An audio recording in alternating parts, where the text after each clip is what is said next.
Yeah, I was signed. Recording has started. There we go. Love it. Thank you, Jason. All right. July 1st meeting is calling to order at this time. Public comment, seeing no public, we will move to the action to approve the minutes, May 6th. So we have a motion to approve those minutes.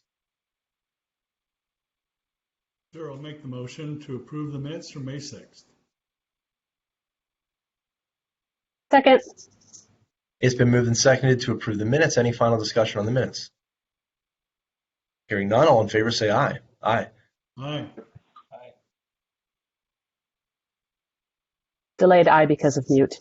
No worries. Okay, motion is carried. The minutes are approved. Okay, no correspondence. We will move into old business and big ticket item, RFP for investment consultant. We've been at this for a few months now, just a few.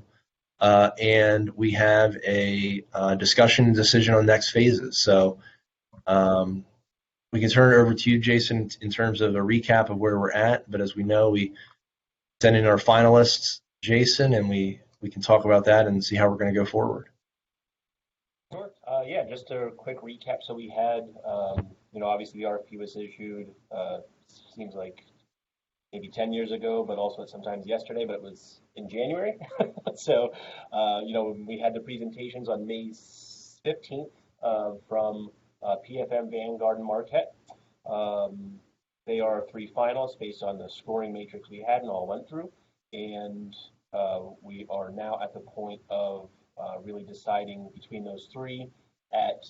After their presentations, I did ask for everybody just give me your kind of gut shot thoughts or ranking after that meeting.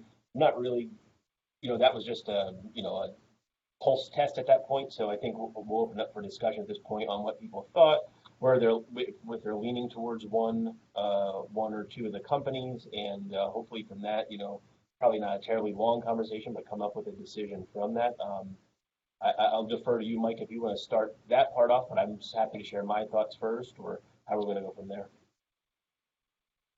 Yeah, I don't know if we have a composite score in terms of where we're looking at, Jason. If you want to start there, if there's a ranking. Mine were, and I have them here. I had gone with PFM as my top one, Vanguard as second, and then Marquette as my third. And yeah, that's where I landed. Sure. And we were kind of, it was really Vanguard and PFM were the top two for everybody, either flipped or flopped. And Marquette was on the third, across the board. And I think that really spoke to really their presentation and their services offered. My top three or my third, Marquette being third, but PFM, Vanguard, and then Marquette as well. Just for additional thoughts from me on that, from kind of being hands-on with the retirement almost daily. PFM brought to the table, I think, the full package.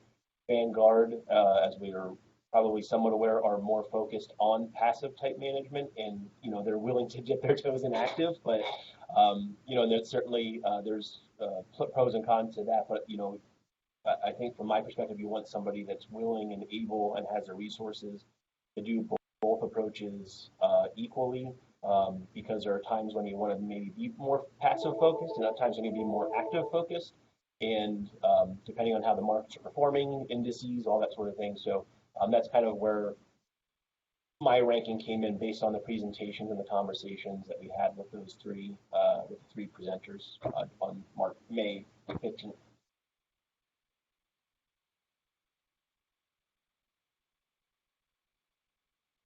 Okay. Any other thoughts on this or comments in terms of any of the other members? Feedback on those three? Sure. I ranked PFM and Vanguard as sort of equivalent. I preferred Vanguard's presentation somewhat more than PFM's. I thought, being a large company, they have a lot of resources to bring to bear, and possibly some, what's the word I'm looking for? being a large company, maybe they have some market leverage on services that they could obtain for us, that kind of thing. Marquette, I feel like their presentation wasn't well prepared. I can't remember off the top of my head, but there was something that they had suggested in their presentation that we're already doing, which I think showed some poor presentation on their part.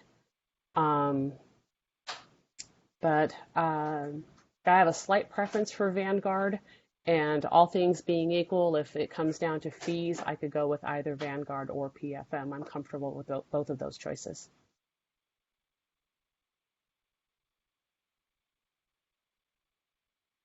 Okay. I think too, just to add on to this, one of the things with PFM, maybe not, partially based on the presentation and stuff too, but we do have some knowledge and relationship with PFM that I think, there's sort of, we're already a little bit aware of what they're able to provide and how they're able to provide it. And I think that speaks to them a little bit more, just from my perspective, that, that they've provided, I think, some good resources to us already and really aren't afraid to, they're not afraid to tell us, straight up what their thoughts are and stuff. So it's, they're very forthcoming, I think, with us and not afraid to pull punches or not pulling punches or anything with where they think we're at and what we need to do.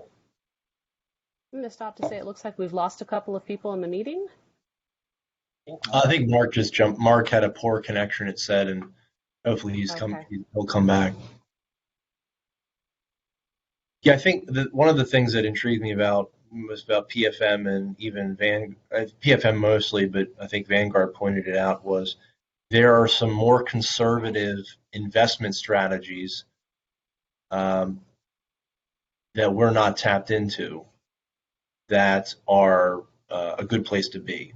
And so it was helpful to see that, where we could move some of our funding strategies around and still not expose ourselves and still have a pretty decent, be able to put some money into those spaces. So anyway, from their perspective, that was good. From our perspective, I think it was good to know that and see that. And then I think the big thing about even PFM and I think Vanguard as well was that the custodial fees would be eliminated, at least on PFM. I remember that one, but having those custodial fees eliminated would be a savings as well. So yeah, we're going to pay more out of the fund, but we're going to be reducing some custodial fees. So I think that's important to keep in mind. So, that was something I think was also just a benefit, regardless of how we go, realizing that we're not within the space we're at, we could diversify a little bit more. Yeah, I'm just going to add on to that, and this is something that was expanded on at the Papers conference that Jason and I attended recently, which is it seems like our portfolio is a bit outdated. We're basically a stocks and bonds portfolio with not a lot of exposure to other potential revenue generating streams. So I think I'm just generally saying that I think it's a big benefit from the RFP process to see that what we have in our current portfolio is some redundancies of risk, and that there are some other safe options that will expose us to maybe some higher earning markets that we've been ignoring up to this point. So I think no matter where we go, our retirement fund is going to benefit from this whole process. So just a comment. And I think Mark's back with us too, but just this is Mark. I've rejoined the meeting. Probably because it's so wet. My internet appears to be a little bit flaky, so coming back in by phone. Okay. Yeah, what I've been trying to say when the internet cut out was, I'm in broad agreement with the rest of the committee. I think our best choices are PFM and Vanguard. As I remember, I don't think Vanguard would be too flexible about perhaps trying to keep Emerald as an advisor, but I thought PFM might give us some flexibility in that area. Am I remembering that correctly? Yeah, that is pretty fairly correct, Mark. There, yeah. Just so we're all on the same page, there's PFM's really offering two strategies. One strategy is they're more advisory, and then there's another option where they would actually manage some of the money and take over some portions of that. So those are the two options. So like you said, Mark, if we just do it with the advisory role, we could keep anybody we want. With the more management style, they might have. And I don't think they said it. They actually through their study, Emerald came out doing very well historically. So I think they said they would recommend keeping them in. Right. Whereas I think with Vanguard, they were like, we pretty much prefer, since we offer, I don't know what the number was, it was absurd, but since we offer hundreds and hundreds of different mutual funds of various kinds, we'd prefer if you used one of our products. Yeah, and you're right, Mark, and that was kind of what I was alluding to, and that might have been while you were getting dropped off there, that Vanguard seems a little more hesitant to work with what our current portfolio does look like already. Maybe add into that or subtract from it. And I just to pull it back too a little bit. I think I don't want to speak for everybody. So are we on the same page that we're looking more towards the OCIO type model rather than just a consultant, whereas OCIO would be able to make the day-to-day decisions and adjustments as they see things changing in the markets without needing the retirement board's approval for each decision they make, but those decisions they make would have to be within our direction, like from the outset, like this is what our investment policy statement says, and make the changes, make the adjustments on the as they're occurring, so that we can respond to market fluctuations in real time rather than a couple of weeks after the fact. So I just wanted to make sure that we're all kind of on that, if we're on that same page, I guess. Let me say that. That would certainly be my recommendation, but I'm happy, Yeah, and I think Go ahead. Go ahead. No, go ahead, Mark. I definitely lean toward the active management model. To Jason's point, markets move quickly, and while over the decades the retirement board's done a pretty good job of managing the money, but we are by no means experts in this field. Well said. And I think it's a recognition that the strategy we've had is it's a safe strategy, and I think it's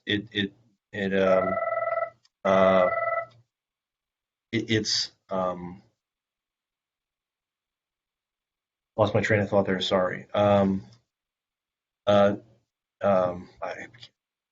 It's gone. Mark said something about. I'm sorry. You were saying recognition of the results so far, but while it's been a safe strategy, phone rang. I know. It was like, yeah. All right, I was trying to jog Okay. it. Well, the big thing with PFM is they recognize, maybe that was it. They recognize where we've been as a retirement board, and they're not saying you haven't been doing a good job. They're saying no, you're well funded, you're solid, but as we go into the future, you may want to make certain decisions now. Again, within the same parameters you've been already working, but there are a little bit more diversity you can do. And if you do some of those things, for the long term, it's going to be beneficial. And there will be somebody else in the room who is managing billions of dollars that are just not looking out for their own product, which is what we have now. And we could be aware of across the market or across the whole gamut how other investment strategies are doing. I think that's a benefit as well. So yeah, but no, Jason, I think I'm on the same page with that. And I think the big thing is before we enter into a contract with them, it may make sense to bring if let's say it's PFM, bring them into the room and say in person, 146, and say, we just want to understand how this is going to work, what's it going to look like, kind of one final meeting before we would finalize anything. And really understand how this is going to work and what it would look like. I think that'd be beneficial if we're talking about going with a specific firm. One final in-person meeting would be beneficial. But yes, I am open to them having a little bit ability to manage funds. Yep. Yeah, I think that's a great suggestion. I would agree with the. Well, go ahead. No, go ahead. Go ahead, Steve. Yeah. I would agree with the. I like PFM, and we had a good relationship with them up to this point. They would be my choice, without a doubt. But I would like to see almost a hybrid between the active management and our, if you will, our consent. I like the idea of having some hands-on conversation with them before major. I mean, if they want to tweak something, fine. But if it means let's go down a major new path, I think we really need to have lots of conversation about that. So I would be in favor of a hybrid of the hybrid. So. Yeah, I absolutely agree with you, Steve. And I think that's what we were looking at, and I think that's what PFM was suggesting. And I think to your point about, an OCI making major decisions, I think that's where the investment policy comes in to sort of put guardrails on their decisions so they can make small tweaks to adjust to on the ground situation, as it were. But of course, anything big is probably going to be guided by our investment policy, wouldn't you say? Yeah. I would even go anything moderate. Yeah. So it may be worth revisiting our investment policy going into this to make sure that it's a strong enough document to provide the oversight that we want it to. Yeah, for sure. And I think whatever firm we go with would be involved in that conversation too. But at the same time, it would be mostly the board, and I think to some degree our actuarial reports to help to bring those expected rate of returns back down in the statement, so that it still is in the statement, even though it's amended with the board action, it is still in the statement at 7.5. So it needs to be cleaned up as it is. So before we make any decision on the firm itself or taking a motion, I just want to ask: if I can make it happen, whichever firm we went with, would after one of the second quarter meetings be appropriate to schedule that rather than a separate meeting? Have the second quarter result and then have PFM after it, or schedule a separate meeting? I was thinking scheduling a second meeting just so that there's no crossover of one firm going in and saying, "Hey, how's it going?" We've had a long term, and I think this is also something we have to be very much aware of is, if we would select PFM, is how we reach out to our current money managers and say to them, here's where we're at, here's the decision we've made, why we've made it, and here's where we're going. I think that's important just because we've worked with these folks in the case of CS McKee for a while, and I don't think they're going to begrudge us at all.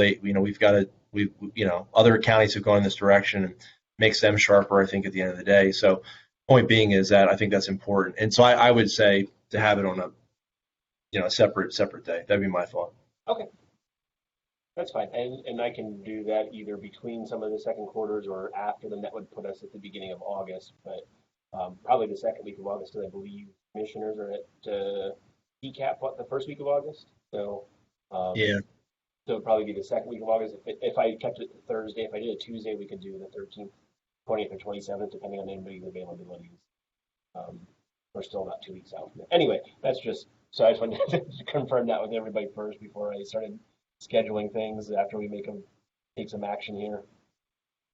Yeah, and I think, from what I'm hearing, I think it's to say to PFM, you're a finalist, and we want to understand what this is going to look like. I wouldn't tip our hand quite yet to say you're the finalist, but we just want to get a little bit more comfortable and understand what a hybrid of a hybrid would look like from their perspective, and be on the same page as we go into this. Okay. I think, what do they expect? What do we expect? And I think that's what I'm hearing from everybody. So, Do we need a motion or anything for that, or really just I mean, I'll contact them and well, no, I mean, it sounds like we have consensus, and we can just double check with everybody to see if they're comfortable with that. But we're not necessarily approving their agreement or anything like that. right? And we're not necessarily saying Vanguard or Marquette's off the table. I mean, if we don't like what PFM is saying when we meet with them, we may, want to change course again. But so I would say if everybody's comfortable with just saying we'll bring PFM in as one of the finalists and get a real good comfort level from them. Sure. I think that'd be the next step. I just wanted to add a point to something you said, Mike, which was about our continuing relationships with our current managers. And something that's been bouncing around in my head is maybe if we can work with our current team to find other products that they offer, maybe that would meet our changing investment priorities. So maybe that's an avenue that can be pursued when the time comes as well. So we may not have to sever these relationships, just alter them and see what else is available. Just a thought. That's a good point. I think PFM is during the presentations they gave, as I recall, has said there are certain things that these investment firms do, money managers do, that may fit into your portfolio they're currently doing or not, or also do, and would be good to look at. So yeah, I think that option is certainly on the table.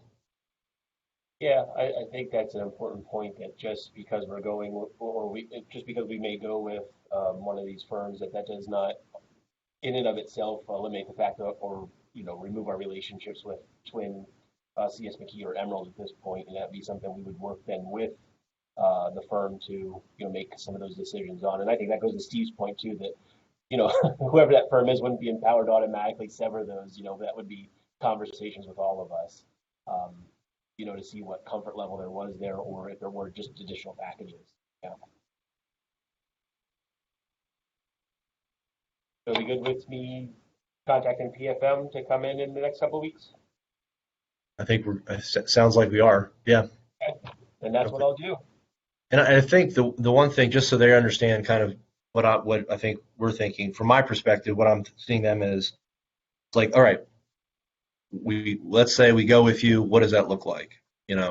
What kind of additional meetings are we going to have? What are our meetings going to look like? Because we're typically used to the quarterly updates, the letters from Korn Ferry, taking action at the end of the year to do the COLAs and all that. I mean, what is going to change within that like nuts and bolts? I mean, we know they're $1 billion or billions of dollars and work with but nuts and bolts, what is it going to look like? What are they going to expect they can do?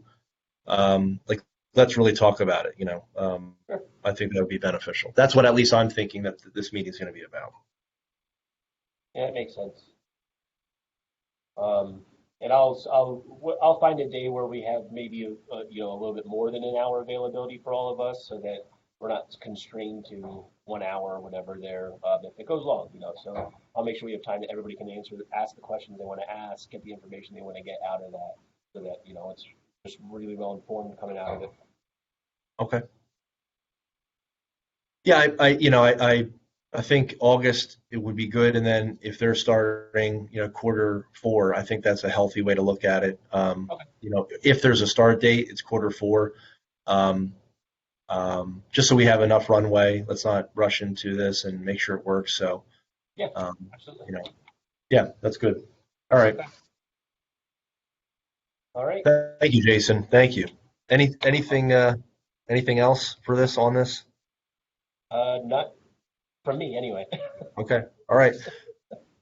Anything else we want to talk about retirement board related? Okay. Would there be a motion to adjourn? So moved. I'll give it to Steve. I'll second. Okay. Jason will Give second. that to Mark too. Oh, you'll give it to me. All right. I'll give it to Mark. Okay. All those in favor of adjourning, say aye. Aye. Aye. Take care, everybody. See you soon. See ya. Yep. Be well. Oh, I'll stop recording now.